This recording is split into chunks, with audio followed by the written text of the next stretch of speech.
Well, hello there, and this is Auntie, and I am here to do my review on 90 Day Fiancé The Other Way, Season 2, Episode 15, Ready or Not. If this is your first time being here, please like, comment, and subscribe to my channel. And to all of my new subscribers, everybody needs a sweet old auntie, right? Having one, it just would be nice. Cause everybody needs a sweet old auntie, right? So welcome to Auntie's Advice. Welcome to the family. To all of my nieces and nephews and my members who have been here with me for the long haul, thank you all so much for your continued support. I just sat up here and realized I don't have on any earrings. So let me go in my treasure trove real quick. Okay. And stick me some earrings on. Okay. Okay. Hi everybody. If I had to rate last night's episode of 90 Day Fiancé the other way, I would rate it a C. I didn't think that there was anything significant that happened or that made me just jump out. So, it was all just kind of stuff that you kind of expected, right? And so I want to give it a C rating. Let me know down in the comment section of what you thought that the rating that this episode should get. So like I said, I rated it a C. But we're going to make the best out of it, aren't we, y'all? Yes, we are. So here we go. So the first couple that I want to talk about is Timothy and the whore. Timothy and anyway, so basically we all see Timothy, trying to do the right thing. He is been on bended knees trying to ask, for forgiveness, and it has gone, it's just been blown out of the window. And we just, her parents, are angry about it. She told her mom, says that she will never forgive Tim about it. And then, of course, they had a dinner where they went and sat down with her dad, and he wasn't forgiving as well, although she has been forgiving and has taken him back, and he has uprooted his whole entire life to be with her. And so of course, she was very stubborn. She's been very nasty to him. Her personality is just like the worst. And now we find out from her, while he is out, looking for a job, doing job interviews, trying to, keep this relationship together, she'd been sleeping with somebody else. She had a meeting with her brothers, a lunch with her brothers in order to talk about the situation. Her brothers told her that they didn't feel like she owed him an explanation nor an apology because, when she was dating this young man who she admittedly indicated that she was having, she was in a relationship with him purely for sex, right? Which I thought was just a straight trash box, but it is what it is. Women are liberated now and they get to do exactly what they want to do with their bodies. But when you're on public television like this and you out here spilling the tea about your own life and then you want to be, self-righteous, I just really thought it was extremely hypocritical of her to even go there, right? So I'm just like, I'm so not impressed with her. I did understand her brother's perspective in saying that, she did not owe him an apology or anything like that. But I just was feeling some kind of way about her because she had made it so very hard for him. And, just was like, she was above reproach. And here it is, she done been out there sowing her little oats with some man who she did not name. But I just was like, what a hypocrite that, like really, this is really hypocritical and like whatever. I mean, that's the most time I'm going to spend on her. Jaehoon and Devin were absent from this particular episode, so we won't be talking about them. The next couple that I want to talk about is, let me think of who I want to go next. Armando and Kenneth. Now, this was very hard for me to watch, and I may say some things to you all that are unpopular.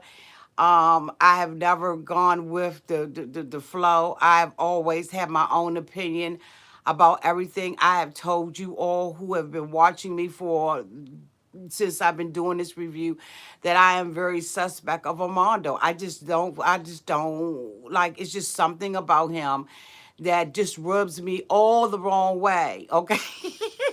It rubs me coming up instead of coming down. And I just don't, there's just something about him that I have not liked from day A. And I continue to feel that way about Armando. So, anyway, this episode didn't make me feel any different about him. While I think I love the relationship between he and Kenneth, I don't like the way that he is unable to articulate what it is that he has to say, how he's walking in all his fear. Now, I've never had to come out to anybody about anything like that, right? But at the end of the day, you a grown ass man. Now, I know that it's not socially acceptable, so you don't have to write that in the comments. But at some point, you have to stand up in your big boy pants and you got to do what it is that you have to do. Kenneth has uprooted his whole entire life from the United States to come to Mexico. Now, that was his choice, of course. But, he's over there and I just don't feel like Kenneth is really giving, Armando is really giving Kenneth everything that he needs.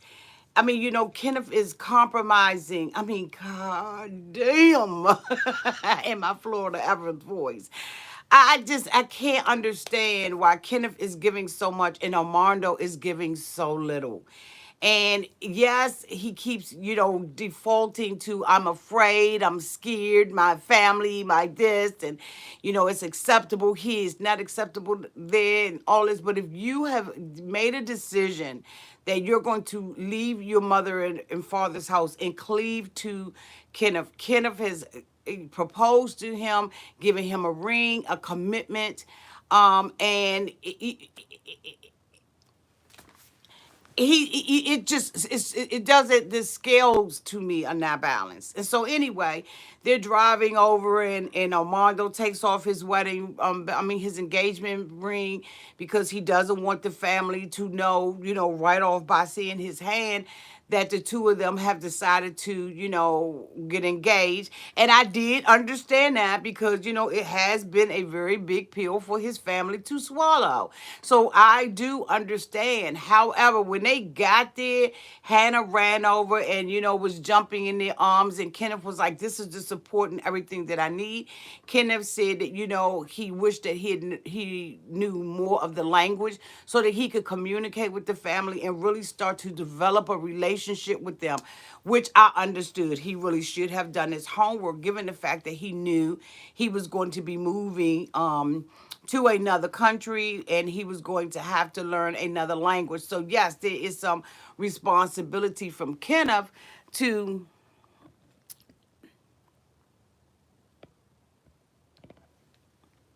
okay, thank you.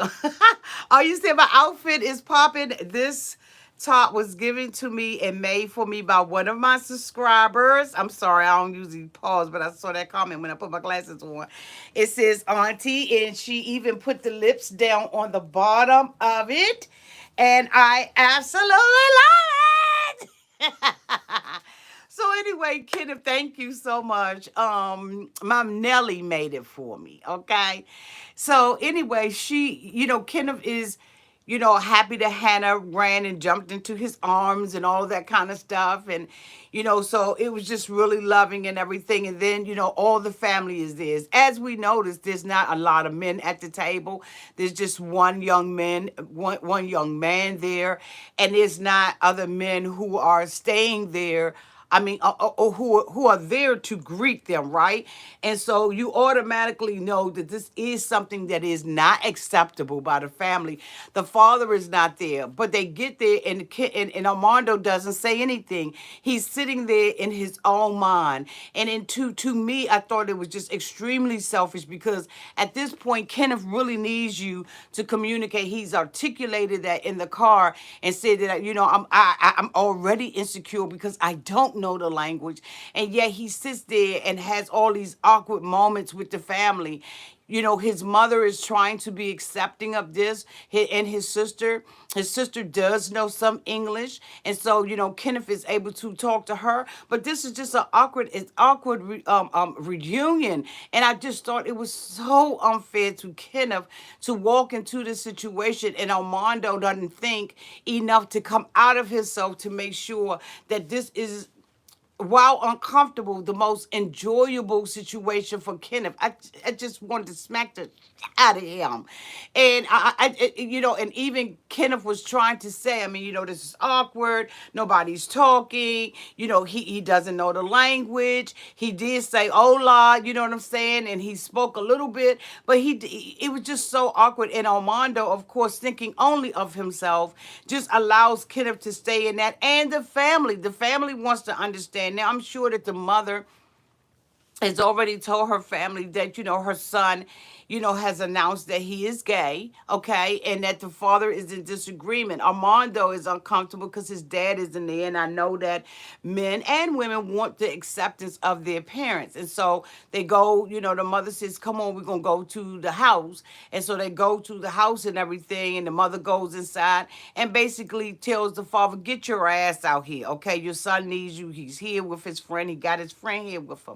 And the father comes out. Now, I can understand why the father had anxiety about coming out, too, because if it's not socially acceptable, he doesn't want to be seen on camera approving of this, because at the same time, he's got his friends and his family and other colleagues and stuff like that are looking at the show, because they are in a small town in Mexico.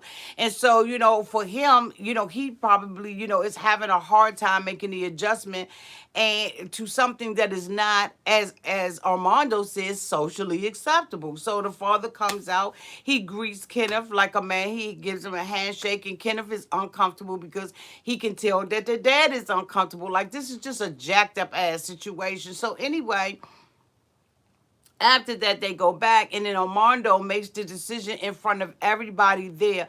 One of the daggone aunts, Armando's mom's sister, was sitting there like this the whole damn time, bitch. She just was like, I'm here for my sister, I'm here for moral support, but I ain't in agreement with this, and I'm just gonna sit here like this. I ain't gonna say nothing, I ain't gonna do nothing. I'm like, here, I'm a statue up in this mofo, right? And so he makes a decision to tell the whole entire family that he is engaged. And the mother was brokenhearted. You could see the shock on her face. And she was like, I wish that he had done this in private. He's so awkward, and he's so, consumed with his own insecurities, his own hurt, that he is not thinking about the collateral damage that he is causing around him. And at first the auntie was sitting on the other side. Bitch, by the time he made that announcement, the auntie was sitting beside the sister, because I know she had to comfort her, because here it is in front of all the nieces, nephews, cousins, and his child. He makes a big ass announcement like that instead of having a conversation with his mother about it. I don't fuck with Armando. I wish that I wish I could just reach out, sit him down on the sofa and say, grow the fuck up. It's time for you to grow up. You got a child, you got a fiance, and it is time for you to carry your weight in this relationship. You cannot allow Kenneth to continue to be out here. Kenneth he felt compassion for the mother. He understood where he was because he has walked in her shoes. He understood how the sister and the mother felt with him leaving the home like that. And they had been in Hannah's life the whole entire time. And, he was sensitive to the fact that he should not have announced this in front of the mother this particular way. It just was so messed up. And I'm not a fan. I'm not impressed with Armando at all. I really do believe that he is making the situation harder, bitch, than it has to be. Yes, you want your father's approval, but sometimes they not going to always approve on what you do in your life. And you got to grow the fuck up and stop making everybody else and everything else the reason why you are the way you are. You're a coward. Stand up in your big boy, okay, and get it done. Excuse me, y'all. Thank you, Helen P, for the the 20 euros. You are the best. Thank you, Boo. And I know that that is an unpopular opinion. I know that a lot of people probably don't agree with me on this, but I'm telling you right now, this mofo needs to stay. I love you too, Delaware. Hey, Anika. You gotta stand at some point. You gotta stand up for what you believe in. If you believe in this relationship with Kenneth, bitch, show it. Show it. Stop making this man carried away and then pacifying you and making excuses for your poor cowardly ass behavior. I'm sick of it. Everybody like, oh God, I love Armando and Kenneth. Oh God, Armando, it's just, oh Hannah. Hannah is cute. But damn it, stand up in your okay.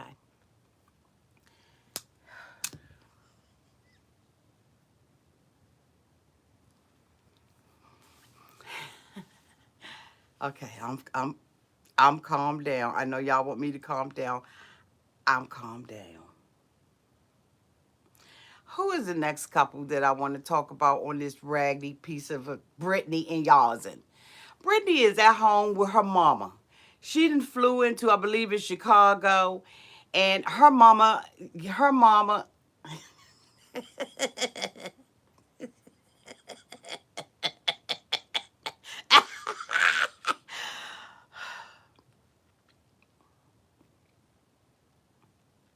Brittany mother done seen some hard times, bitch.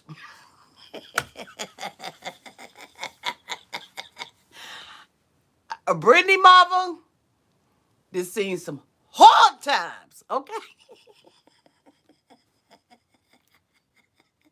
Thank you so much for the super chat, Amy Garcia. Thank you for the $2 cash app. Thank you, Amy.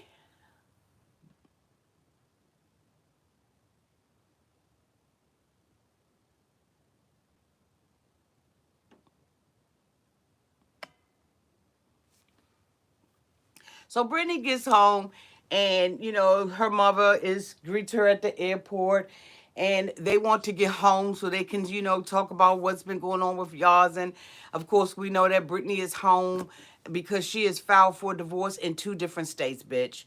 And so the one that came up the first, she said, that's the one I'm going to. So she goes to Chicago for a hearing that she has the next day, and she sits down at the table and she talks to her mother about the relationship and how the parents felt about her and her experiences there. Brittany begins to tell them how, she doesn't know what she did wrong and how the family had attacked her, but Brittany knows exactly what it is that she did wrong. Brittany actually does look like her mom, and she looks so much better without all of that Puff the Magic Dragon on her, okay? But anyway, the mother, begins to tell Brittany that she needs to be upfront about this, that she needs to stop lying, that she just needs to go ahead and tell the truth. She doesn't want Brittany is, trying to lead with the conversation that they want me to change my religion and all of this kind of stuff, which is true. But the whole problem is that Brittany does not have a divorce and is incapable of marrying this man at this present time. Point blank and to the period. Tell the truth, shame the devil, damn it. You would not be running into all these problems if you were available to him. Let me check the super chat. Thank you, Vanessa Hadid, for the $4.99 super chat. Really, auntie, I thought she looked good and young, like she could have been Britt's sister. P.S. I love you. I love you too. I didn't say she wasn't attractive or anything like that. I just said she's seen some hard time. Okay, I did think that the mother was attractive, especially when she went to the courthouse with the chinchilla, but you didn't even let me get to that part yet. But we'll get there. But Brittany, her mother, was really being a black mom. And anybody who has grown up in a household like that, when mama talking, it leaves you with very little excuses. And Brittany mom was getting up in that stuff and just letting it, just telling her, you're going to have to stand up. You got to do what you got to do. You owe him an explanation and the truth. What are you going to do? You're getting ready to get to this divorce, but Brittany, you got to stand up in your big girl drawers and you got to do what it is that you need to do. And so, of course, Brittany is still sitting there making excuses and everything, but the mother giving her the mother side eye, which is eternal. And I was like, okay, mom is a straight shooter.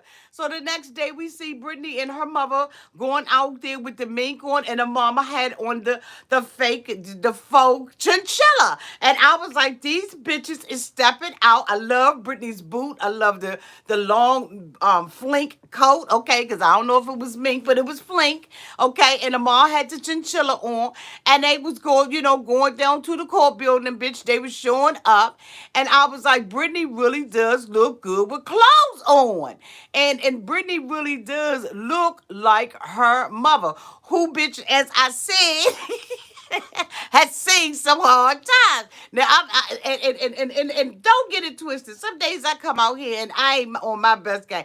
But that wig has seen better. That wig piece or the braids or whatever the mother had in her head. Come on, y'all. Y'all know damn well that bitch has seen some better days. Okay. Thank you, Candy D, for the $10 super chat. Love your reviews. Thank you, Boo. Thank you for being here. Thank you for the $10 super chat. Okay. I'm just saying. Y'all know damn well that headpiece, that wig like that, that's seen some goddamn better days. We gonna call a thing a thing. So anyway, they go down to the courthouse and everything. Brittany thinking that, she gonna have her way out because now she's about to get this damn divorce. Bitch, they came up off that them damn coats turned into a rabbit fur. Bitch, Brittany ain't getting nothing. They ain't found the court papers. All the stuff was wrong. The court did. I just was.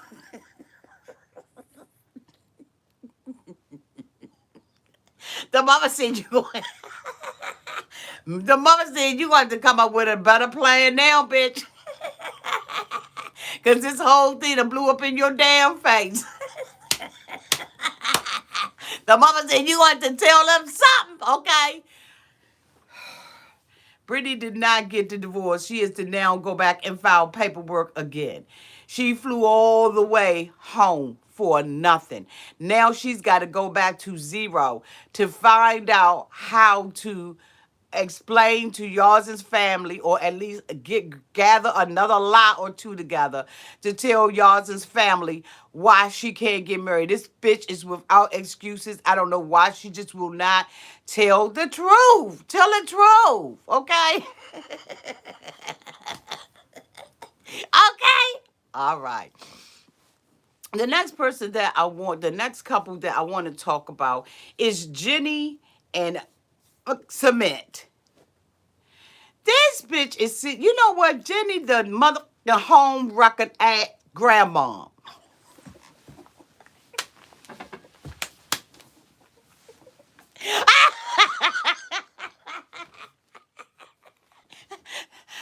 Sumit done got ran over by a reindeer, bitch. Okay. Jenny is an old home wrecking hoe. This bitch is creeping up in people's bedrooms, fucking their sons, flying hither and thither, sleeping on couches. Let me tell you something. Jenny's an old hoe with mad hands, bitch. When she was sitting in that cafe and had that phone, I said, dang, Jenny.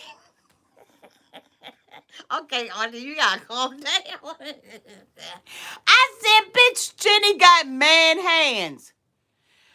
Bitch, that cell phone got ate up by Jenny's man damn hands.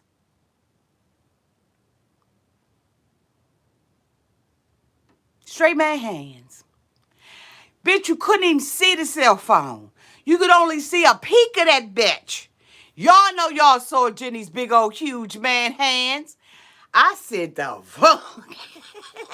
No wonder she probably smacking the out of him. He probably ain't never got a spanking like that in his damn life. That's the big old man hands. Jenny had that cell phone, she was like disappointed.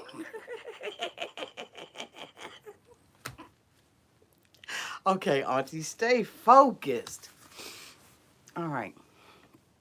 So Jenny was, being recorded, and Jenny was, basically saying that Sumit was going home to his parents, and that, she was a little concerned, and every time he goes home, Jenny is concerned. She doesn't know whether or not he's going to come back or not, and she's hoping that the family puts down their traditional ways and accepts her as a daughter-in-law, although she was fucking their son while they were asleep at night.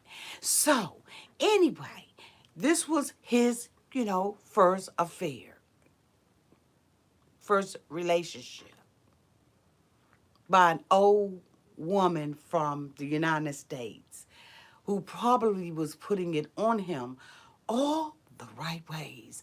Jenny probably was giving it to him like that, like this, like that.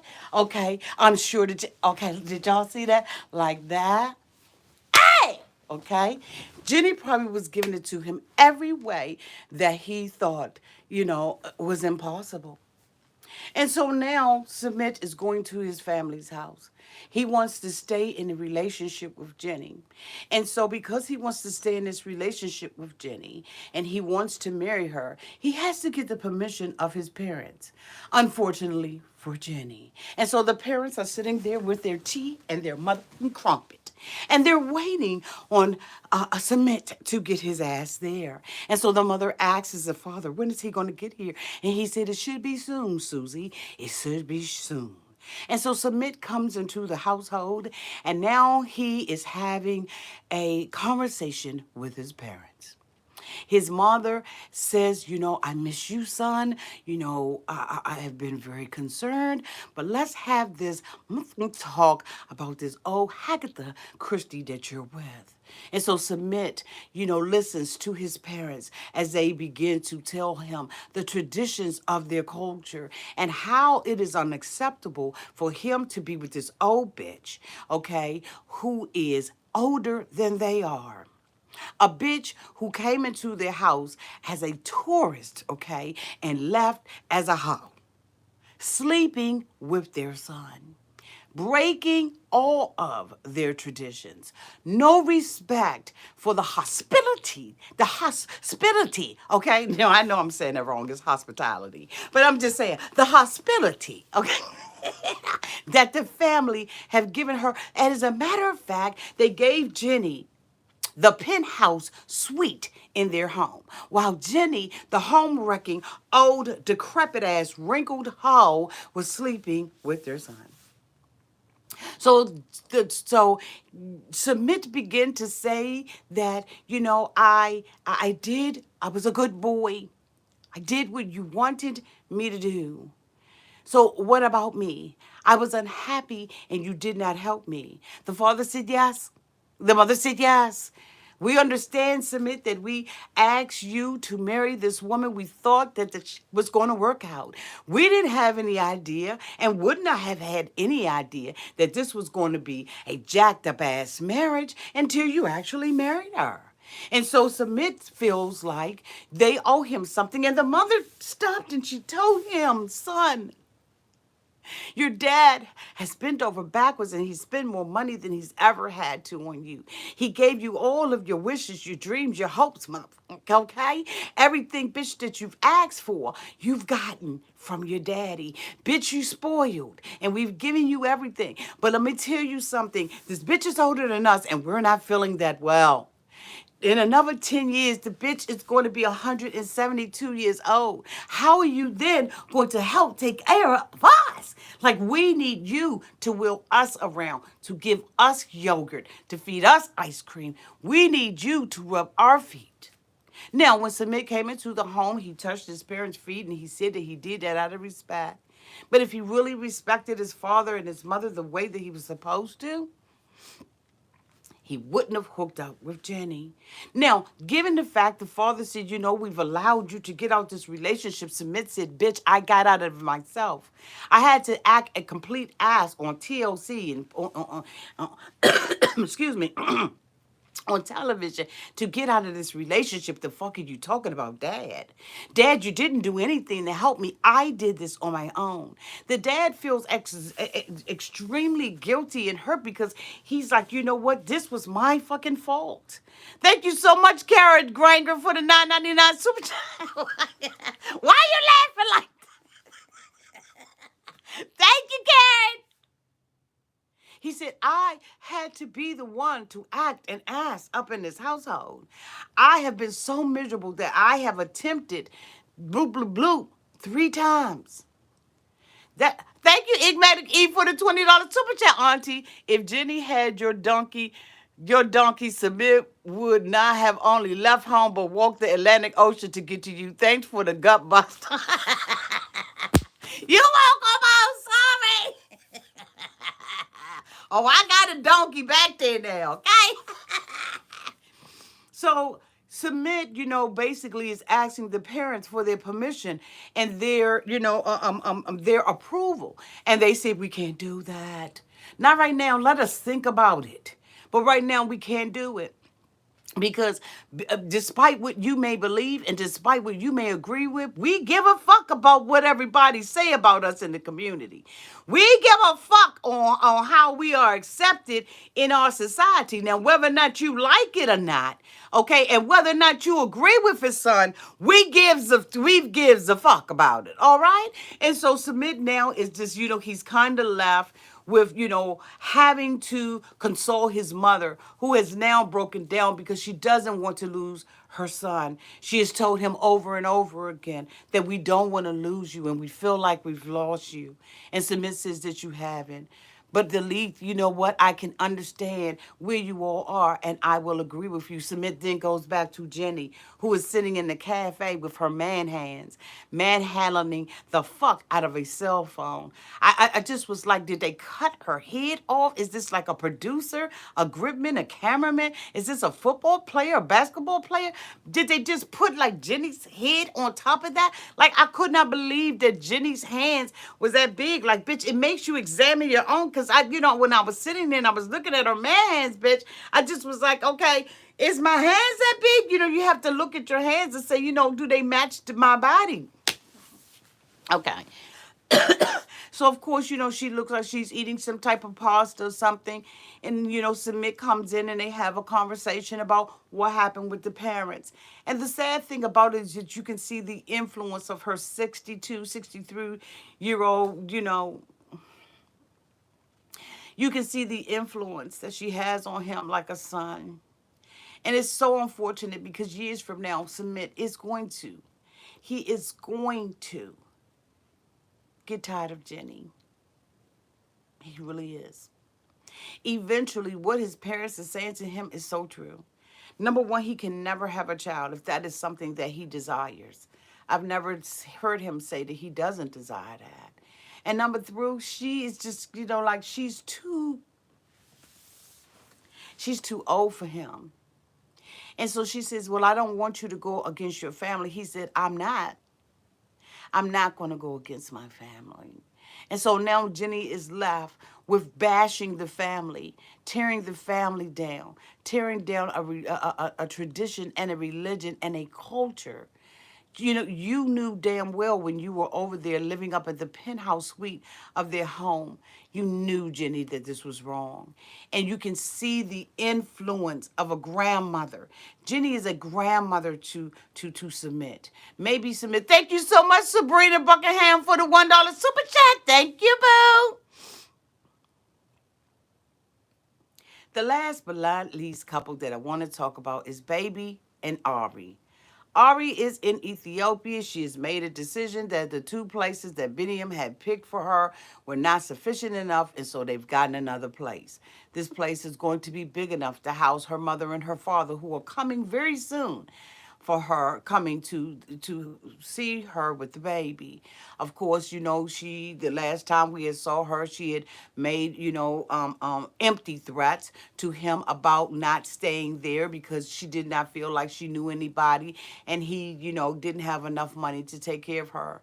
This woman has found herself in Ethiopia taking care of a whole man out of her savings that she know is dwindling down like a mother. But fortunately for her, she has two parents who are in the medical field, and so she won't have that much to worry about. She has told Biniyam, who was up there playing the piano in between somebody's legs and playing the bongos on her ass, that she doesn't want him to work because she doesn't want to be alone. But she doesn't want to be alone, and she doesn't want him to work, but she wants him to take care of her and the baby. Bitch, tell me how he gonna do that? If you don't want him to work and you don't want to be by yourself, but you want him to take care of you, then you gonna have to tap into your parents' money. I just was like, the fuck is going on here? What an insecure woman.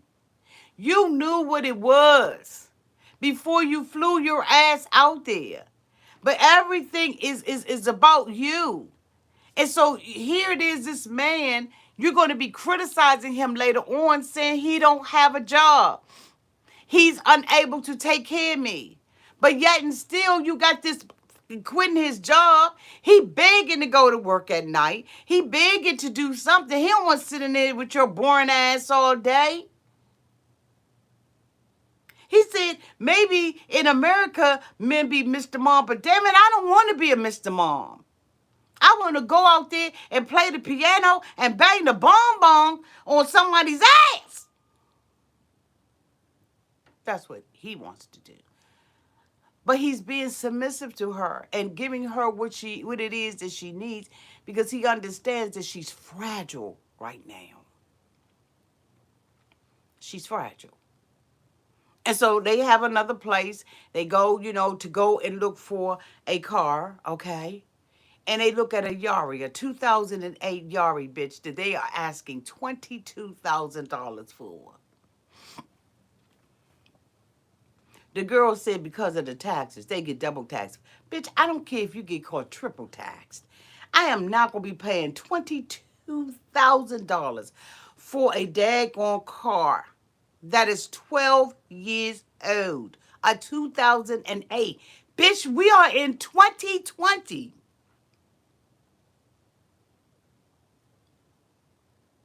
Then they said, do you have a cheaper car? Yeah, we got a 2001 raggedy piece of trash that's over here, and that's gonna cost you $17,000. She said, bitch, I can't do it. You can go ahead on and get back in the Uber. And then she goes to the doctor's appointment, and she finds out in the doctor's appointment that her baby is breached. She was hoping that since the last x-ray, which showed that the baby was breached, that she was going to be able to, the baby was going to flip. And oftentimes when you have a breech baby, right at the end, the baby will flip. But unfortunately, she is in Ethiopia. She's at her she's got one more week to carry the baby. And guess what? The baby's still breached. Not only is the baby breached, but she is losing amniotic fluid. They said that she is at 39%, and that is why the baby has not moved, because there is not enough fluid for the baby to move around in. And unfortunately, when asked, when am I going to have the baby? They said, bitch, you're having it today. Ari is... I said... Now, I know she's afraid. I know she's scared. But let me tell you, honey, I was in here jerking around too. Bitch, when I was looking at her jerking, I was going,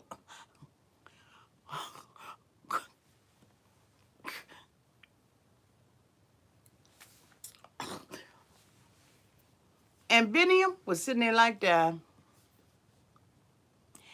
Now, the thing about it is, her and her mother walked around those facilities.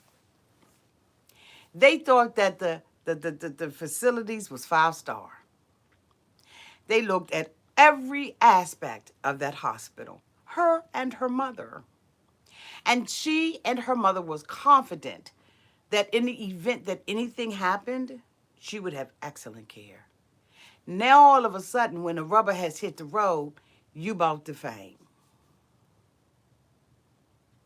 Grow up. I gotta call my parents. I understand all of that. I understand being in, well, no, I don't, because I would have never put myself in a position like that. Never. But now she has no choice but to go through with having this baby by C-section. Because the mother says, let me tell you tell you something. I don't care if you was in the U.S. or if you were in here.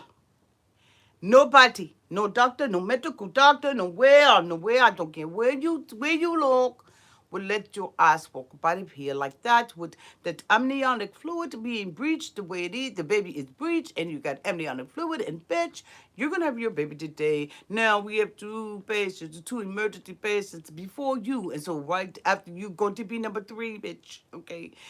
Just like in the grocery store, when you go to the deli line and you have to push that button, and when you push that button, it gives you a number and it makes you, wait until, you have to wait until your number's called in order to get your thinly sliced ham, okay?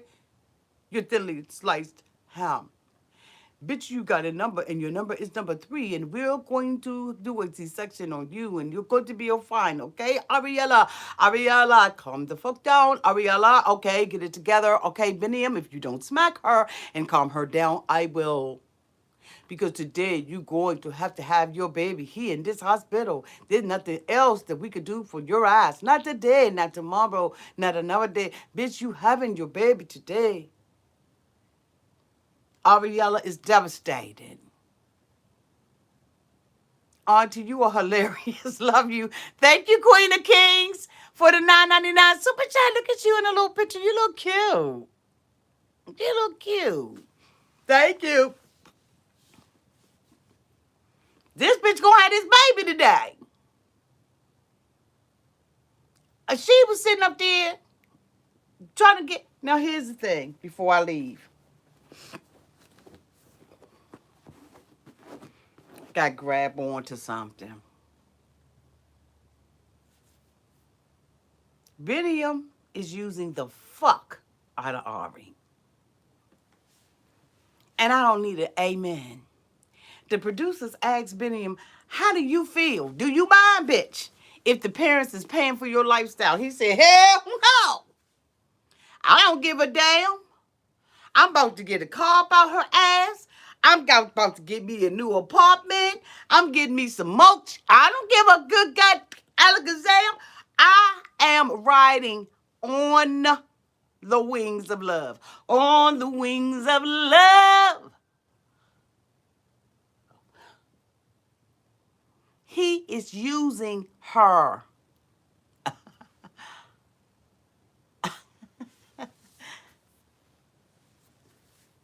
He's using her. He is getting her for everything. He said, baby, come on, no more Uber.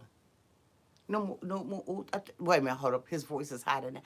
No more the Uber. No more Uber. We have to get the car. I want to go to work. And in order for me to go to work, I need a car because you can play in the bar. I said, bitch, if you got a lemon, go ahead on and squeeze that and make lemonade, lemon tarts, lemon candles, lemon scented oil. Bitch, squeeze that lemon until you squeeze that lemon as much as you got to squeeze it. And whatever juices you got out of it, be creative, mother, and make a whole bunch of lemons, okay? Have a lemonade stand if you want to. He's squeezing out that lemon. and he's going to get a car before we know it. Biniyam has hit the jackpot.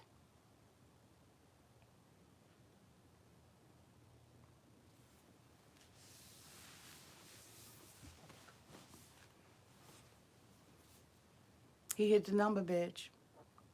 But anyway, that is the conclusion of my review of A 90 Day Fiancé, The Other Way, Season 2, Episode 15, Ready or Not. Don't forget to hit that thumbs up button. Thank you to everybody who sent me a super chat today. I really do appreciate that. And I love you all to pieces. Thank you so much to Mary for moderating the chat today. Don't forget to hit that thumbs up button on the way out. I love you all to pieces. Have a great day on purpose. Love y'all.